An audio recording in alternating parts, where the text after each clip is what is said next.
حضرت مقداد پاک اس آدمی پر بڑے غضبناک ہوئے، غصہ کیا۔ تابعی فرماتے مجھے بڑا تعجب ہوا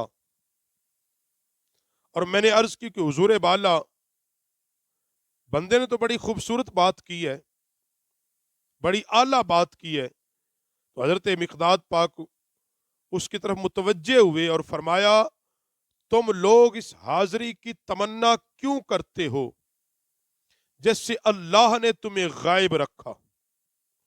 تمہیں کیا معلوم تم ان حالات کا مشاہدہ کرتے تم کس کھاتے میں ہوتے؟ اللہ کی قسم، رسول اللہ کو ان لوگوں نے بھی دیکھا جنہیں اللہ قیامت کے دن ناک کے بل جہنم میں پھینک دے گا، یعنی وہ جنہوں نے رسول کو دیکھا ایمان نہیں لائے، اس لیے ان لوگوں نے آپ کی بات نہیں مانی، آپ کی تصدیق نہیں کی۔ اور حضرت مقداد پاک نے فرمایا، کیا تم لوگ اللہ کا شکر ادا نہیں کرتے؟ اللہ نے تمہیں ایسے ماحول کے اندر پیدا کر دیا کہ تم اپنے اللہ کے سوا کسی کو خدا ہی نہیں مانتے۔ یہی اللہ کا سب سے بڑا احسان تم مانو، ایسے ماحول کے اندر اللہ نے تمہیں پیدا کیا کہ تم اللہ کے سوا کسی کو معبود نہیں مانتے، اپنے نبی کی تعلیمات کی تصدیق کرتے ہو، اور تمہاری جگہ اور لوگوں کو آزمایا گیا، یعنی ان لوگوں کو، زمانے کے لوگوں کو آزما لیا گیا کہ جنہوں نے رسول اللہ کو مانا ہی کوئی نہیں۔ تو یہ دونوں باتیں، یہ دونوں روایات جو ہیں، بیعت رسول اور پھر جب تم کسی کے ہاں بیٹھو تو وہاں جو ماحول ہے، یہ اللہ کا شکر ادا کرو کہ اللہ نے تمہیں ایسی جگہ، ایسا ماحول نصیب کر دیا جہاں صرف اللہ رسول کی بات ہوتی ہے۔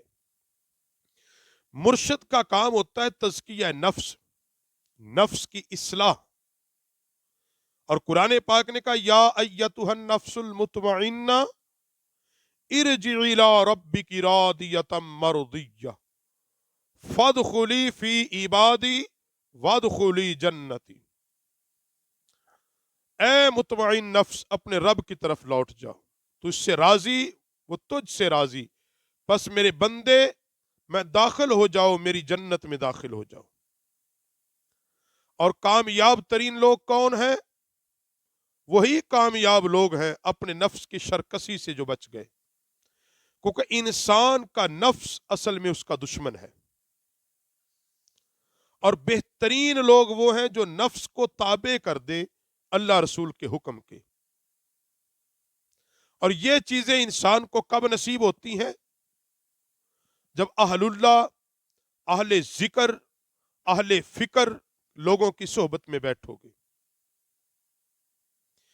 جس طرح امام الانبیاء صلی اللہ علیہ وآلہ وآصحابہ وبارک وسلم تشریف فرما ہے اور سورہ جمعۃ المبارک نازل ہوئی، تو صحابہ کہتے ہیں نبی علیہ السلام جب سورہ جمعہ نازل ہوئی بڑے خوش تھے، ہم نے کبھی اتنا خوش مصطفیٰ کو نہیں دیکھا، اتنا خوش نہیں دیکھا۔ اور جب قرآن پاک کی یہ آیات مقدسہ نازل ہوئی، وآخرین منہم لما یلحقوا بہم، بعد میں آنے والے لوگ جو ابھی ان سے نہیں ملے، میں نے عرض کی یا رسول اللہ وہ کون لوگ ہوں گے؟ بعد میں آنے والے کون ہوں گے؟ 3 بار میں نے یہ سوال عرض کیا، تو نبی کریم علیہ السلام نے اشارہ کیا، اور ہمارے اندر کون بیٹھا ہوا تھا؟ حضرت سلیمان فارسی رضی اللہ تعالی۔ نبی علیہ السلام نے اشارہ کیا حضرت سلیمان فارسی کی طرف، اور ایک روایت میں حضور نے اپنا ہاتھ ان پر رکھا، فرمایا ہم میں سلیمان فارسی بھی تشریف فرمائے، اور حضور نے فرمایا کہ اس کی قوم سوریا ستارے پر بھی دین ہوگا تو وہ لے لے گی۔ یعنی حضرت سلیمان فارسی اصل میں وہ ہیں کہ جنہوں نے حضور علیہ السلام کے بعد خلفائے راشدین کی صحبت کا فیض پایا، اور پھر آپ تصوف کے پہلے بانی حضرت سلیمان فارسی ہیں۔ جو جنگل میں رہتے تھے فقط اللہ کا ذکر فکر کرتے، لوگ جمع ہوتے. اور بعض علماء نے لکھا ہے کہ سلسلہ نقش بندیہ سلیمان فارسی کے ذریعے ہی سیدنا صدیق اکبر تک جاتا ہے. سیدنا صدیق اکبر تک جاتا ہے. اور حضرت سلیمان روحانی طور پر حضرت صدیق اکبر کے پہلے خلیفہ ہیں. اور یہی بات آگے جو لکھی بزرگوں نے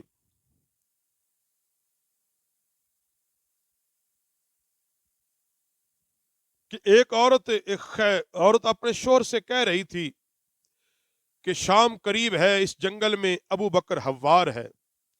ابو بکر حوار ایک ڈاکو تھا، مگر جب اس نے عورت کی بات سنی نا کہ ابو بکر حوار سے بچو یہ اکیلا لوٹ لیتا ہے، دل پہ چوٹ لگ گئی کہ ابو بکر حوار گھر میں لیٹی عورتیں تجھ سے ڈرتی ہیں، تو اپنے رب سے نہیں ڈرتا.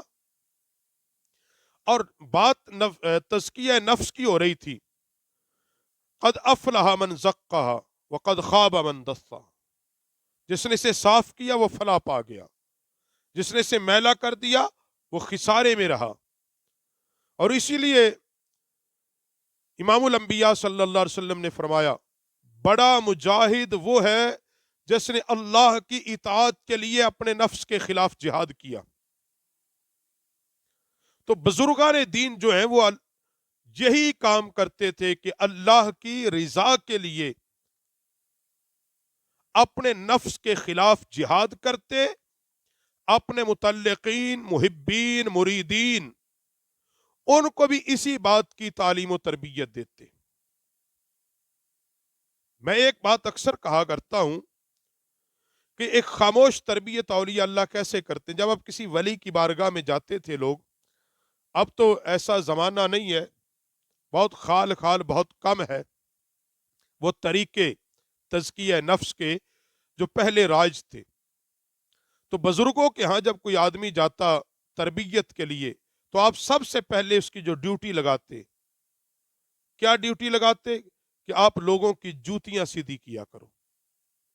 جو یہاں زائرین آتے ہیں تیری ڈیوٹی ہے کہ تو ان کی جوتیاں اٹھا کے صاف کر کے سیدھا کر کے رکھو. دیکھنے میں یہ بات بڑا معمولی لگتا ہے، حقیقت کیا تھی کہ جب بندہ اپنے آپ کو یہ سمجھے میں بہت بڑا ہوں، جب وہ لوگوں کی جوتیاں سیدھی کرتا ہے، ایک وقت ہے وہ بس ویسے ہی کرتا ہے بس ٹھیک ہے، ایک وقت آتا ہے کہ اس کا نفس ملامت کرتا ہے کہ تو کیا کر رہا ہے. ایک وقت آتا ہے کہ جوتیاں سیدھی کرنے میں اسے لذت آتی ہے. یہ ہوتا ہے مقام جب اس کا نفس اور اس کی خواہشات دب جاتی ہیں اور وہ عاجزی پہ آ جاتا ہے. اور جب اولیاء کاملین مرشد یہ دیکھتا کہ اب جوتیاں سیدھی کر کر کے اس کا نفس مغلوب ہو چکا ہے، اب اس کو کوئی فرق نہیں، اس سے نیچے بھی کوئی کام لیا جائے، تو پھر اس کو کہا جاتا تھا کہ برتن دھویا کر، برتن صاف کیا کر. پھر اس سے اوپر ترقی ہوتی تھی، دسترخوان بچھایا کرو، لوگوں کو کھانا پہلے کھلاؤ پھر خود کھانا ہے. پھر جا کے کہیں اس کو لنگر پہ بٹھایا جاتا اور پھر جا کے کہیں اس کو خلافت اور یہ چیزیں نصیب ہوتی تھی. کیوں؟ یہ ایک تربیت کا پراسس تھا جو اولیاء کاملین اپنے مریدین کی کرتے تھے. یہ ان کے نفس کو پاک کیا جا رہا ہوتا تھا، ان کے دل سے دنیا کی محبت ختم کی جا رہی ہوتی تھی. امام الانبیاء صلی اللہ علیہ وسلم نے فرمایا سمجھدار وہ ہے جس نے اپنے نفس کو جھکایا اور موت کے بعد کے لیے عمل کیا، اور نادان وہ ہے جس نے اپنے نفس کی خواہش کی پیروی کی اور اللہ سے امید رکھی. اس لیے ان ساری چیزوں کو آپ جب دیکھیں گے تو ضرورت کس بات کی ہے کہ ایسا آپ کو رہنما ملے، ایسا رہبر ملے کہ جو آپ کی تربیت کر سکے. دو ہی طبقے، ایک علماء ظاہری ہیں اور دوسرے صوفیاء ہیں، بزرگان دین ہیں. اور ان کے متعلق یہ کہنا کہ یہ قرآن و سنت سے بے بہرہ ور ہے، یہ لا علمی ہے.